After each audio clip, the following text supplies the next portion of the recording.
Programme में नाज़रीन एक बार फिर आपको खुश आमदीद कहते हैं, गुफ्तगू को आगे बढ़ाते हैं। जनरल गुलाम मुस्तफा साहब, निकी हेली का एक बयान सामने आया है। निकी हेली जो है वो यूएन में मुस्तकिल मंदूब हैं अमेरिका की। उन्होंने कहा है कि पाकिस्तान और भारत के दरमियान मामलात को हल करने के लिए अमेरिका अपना किरदार अदा कर सकता है। पाकिस्तान ने तो इसको वेलकम किया है, लेकिन भारत अपनी रिवायती हठधर्मी पर बरकरार है। ये अहम डेवलपमेंट है आपके ख्याल में?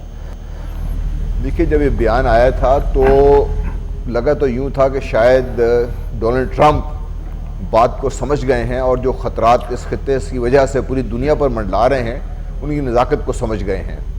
लेकिन इस बयान को फ़ौरन इंडिया ने जज कर दिया, जिससे ज़ाहिर यूँ हो रहा था एक कि ये दोनों मिलकर ये बात कर रहे हैं और प्रेशर सिर्फ पाकिस्तान पर है, और दूसरा ये कि अभी तक अमेरिका शायद इंडिया पर वो होल्ड हासिल नहीं कर सका जिसके ज़रिए वो इंडिया को प्रेशराइज कर सके।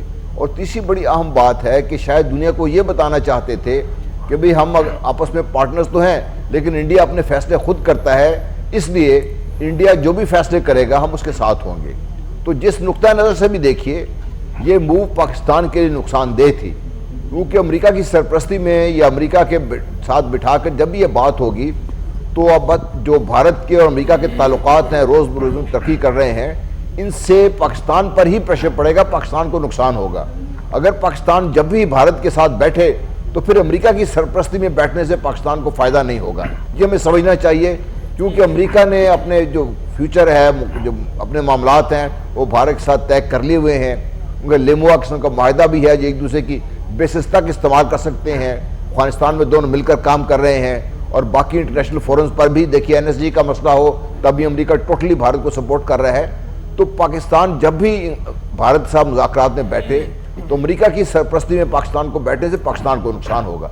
इसलिए मैं समझता हूं कि भारत ने पाकिस्तान की मुश्किल एक तरह से आसान कर दी है। नंबर 2 बात इसमें यह भी समझने की है कि पाकिस्तान जंग नहीं चाहता।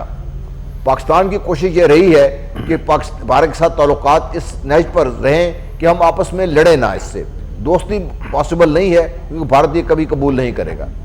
जहाँ तक न्यूक्लियर का ताल्लुक है, भारत ने भी लेटली एक अपने जो थिंक टैंक्स है उसके थ्रू ये बात करना शुरू की है कि हमने जो नो फर्स्ट यूज़ की जो पॉलिसी बनाई थी उसको भी हम रद्द कर देते हैं, और अगर कभी ज़रूरत पड़ी तो हम खुद पहल करेंगे और पाकिस्तान के जो न्यूक्लियर फैसिलिटीज़ हैं या न्यूक्लियर वेपन सिस्टम्स है, ये जो फोर्सेस स्ट्रक्चर्स है, उस सारे को हम तबाह कर देंगे। ये एक किस्म की धमकी है जो पाकिस्तान को तो खैर दे ही रहा है, दुनिया के लिए भी एक धमकी है ये। और पाकिस्तान ने इसके जवाब में सिर्फ इतना ही कहा है हमारे वज़ारत ख़ारजा ने कि ये भारत ने अच्छा स्टेप नहीं उठाया। देखिए, हमने बहुत पहले दुनिया को बता दिया था कि हम एक न्यूक्लियर डिटरेंस है, मिनिमम न्यूक्लियर डिटरेंस हम बना के, और हर स्पेक्ट्रम पे जो टोटल वॉरफेयर है हमने अपने एक डिटरेंस बना के रखा हुआ है। हमारे कोई जहाना अज़ाम तो है नहीं है, हमने भारत के तो किसी इलाके पर कब्जा करना नहीं है, या भारत के थ्रू किसी और जगह हमने जाना नहीं है। हमारे तो इस खित्ते में इतने हैं कि अमन रहे, पाकिस्तान को इक़्तिसादी तरक्की हो, और इसमें अगर भारत शामिल हो जाए अमन के साथ तो फिर पाकिस्तान को भी इसमें फ़ायदा है। तो ऑल एंड ऑल मैं समझता हूँ कि अमेरिका शायद इसमें इतना मुखलिस नहीं है। हमें फिर अपने दूसरे दोस्तों के साथ मिलकर जब भी बातचीत हो इसमें शामिल होना चाहिए। ठीक है, हैदर जमान कुरैशी साहब, पॉलिटिकली अगर हम बात करें तो पाकिस्तान के अंदर इस वक्त जो एक सियासी माहौल है उस चैलेंज को आप एक्सेप्ट कर रहे हैं? आसिफ अली जरदारी साहब ने तो कहा है कि अगर इलेक्शन इसी साल होता है तो हम तैयार हैं। यकीनन, और हम समझते हैं कि पाकिस्तान को इस वक्त शदीद अंदरूनी और बैरूनी ख़तरात लाहक हैं, जिससे बिल्कुल हुकूमत ने आँख चुराई हुई है। वो अपने धंधे, अपने कमीशन माफिया, अपने बिग टिकट प्रोजेक्ट्स, अपने सीमेंट सरिये के कारोबार में लगी हुई है। वो उनको मेट्रो की फ़िक्र है, उनको पाकिस्तान के बॉर्डर्स की फ़िक्र नहीं है, उनको अपनी ऑरेंज ट्रेन की फ़िक्र है, उनको जलते हुए हमारे अफवाज पाकिस्तान और हमारी सिक्योरिटी फोर्सेस की कुर्बानियों की फ़िक्र नहीं है। वो बिल्कुल रिएक्टिव हैं। आप देखिए, रेंजर्स पंजाब में आए, आज लगभग 40 दिन हो गए हैं, किसी ने कोई शुनीद सुनी, कोई ऑपरेशन की किसी ने फुटेज देखी?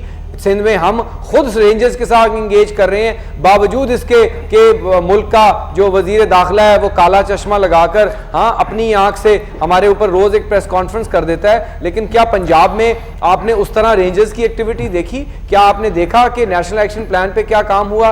क्या आपने देखा, मैंने कुलभूषण की बात की, आप देखिए कि भारत के साथ کوئی ایک سخت سٹیٹمنٹ ہے آنکھوں میں آنکھیں ڈال کر، سوائے اس کے وہ جنرل اسمبلی میں جو پڑی ہوئی سپیچ تھی، وہ بھی قوم کا اتنا پریشر تھا، پورا اس پہ جوائنٹ سیشن ہوا، پوری اپوزیشن نے پریشرائز کیا، ایل او سی ہیٹڈ تھی، وہ ایل او سی ہیٹ کرتے ہیں، ہم کہتے ہیں ہمیں بہتر ٹریڈ چاہیے، ہمیں وہ ہمارا پانی بند کرتے ہیں، ہم کہتے ہیں آئے، یعنی سارک سمٹ تو ہم کروا نہیں سکے، ہم اتنے آئسولیٹ ہو گئے ود ان سارک ہیں ان پر حکومت کو ایک فہم و فراست کے ساتھ اور تمام سیاسی جماعتوں کو اعتماد میں لے کر فیصلے کرنے چاہیے. بہت بہت شکریہ حیدر زمان قریشی ایک صاحب آخری آپ کا مجھے کامنٹ اور کر لینے دیں. ریٹائرڈ غلام اس مصطفیٰ وقت صاحب پاکستان آپ کا میں یہ تھا واحد آج کا شخصیت ہے پروگرام. کیپٹل فرنٹ سے جاوید اقبال کو اجازت دیجیے. اللہ حافظ.